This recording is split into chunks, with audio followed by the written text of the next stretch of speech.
What to eat or eight in day short video பார்ப்போம்மா. காலையில் எழுந்ததே லேட்டு, ஸோ ஈஸியாக ஒரு பிரேக்ஃபாஸ்ட் பண்ண பிளான் பண்ணியிருந்தேன். 40 கிராம் குக் பண்ண ஓட்ஸில் நட்ஸ் அண்ட் சீட்ஸ், அதுக்கப்புறம் டாப்பிங்ஸ்க்கு கொஞ்சம் ஆப்பிள் வச்சு சாப்பிட்டுட்டேன். சூப்பராக இருந்துச்சு. அண்ட் லஞ்சுக்கு தாங்க ரொம்ப ரொம்ப ஸ்பெஷலாக இருந்துச்சு. அண்ட் என்னோடய ஃபேவரட் காம்போ 100 கிராம் குக் பண்ண ரைஸு, காலிஃப்ளவர் க்ரீன் பீஸ் பொரியல், அதுக்கப்புறம் ஃப்ரெஷ்ஷாக அரைச்சி விட்ட சிக்கன் ட்ரை ரோஸ்ட், கருவேப்பிலாம் போட்டு சூப்பராக இருந்துச்சு. அப்புறம் வெள்ளரிக்காய் அண்ட் கீரைங்க இதெல்லாம் சாப்பிட்டுட்டு நிறைய ட்ராவல் பண்ணுறேன். ரெஸ்ட் எடுக்கலான்னு டிசைட் பண்ணியிருந்தேன். என் தம்பி வா பாண்டிக்கு போகலான்னு கூப்பிட்டு போயிட்டான். அப்படியே போகிற வழியெல்லாம் கொஞ்சம் பாப்கார்ன், அதுக்கப்புறமா கொஞ்சம் ரொம்ப பசிச்சுது, அதனால் ஆரஞ்சு வாழைப்பழம்லாம் வச்சு சாப்பிட்டேன். வீடியோக்காண்டி எடுத்தேன், என் தம்பி எடுத்து சாப்பிட்டுட்டான். இதெல்லாம் நடக்கிறது தானே எப்பயுமே.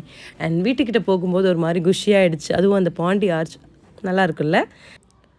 வீட்டுக்கு போன உடனே பசிக்குதுன்னு சொல்லிவிட்டு அது மீன் குழம்புன்னு சொன்னோடனே செம்ம ஹாப்பி. நான் ரொம்ப நாள் ஆச்சு நான் மீன் குழம்பு சாப்பிட்டு. ஸோ ஒரு முட்டை தோசை 2 முட்டை போட்டு ஆம்லெட் பண்ணிக்கிட்டேன். அதுக்கப்புறமா பொமோகிரானட், அவ்வளோதாங்க. மீன் குழம்புல மீனே இல்லை, அட்ஜஸ்ட் பண்ணிக்கிட்டு நாளைக்கு இன்னொரு வீடியோவில் பார்ப்போம். பாய்.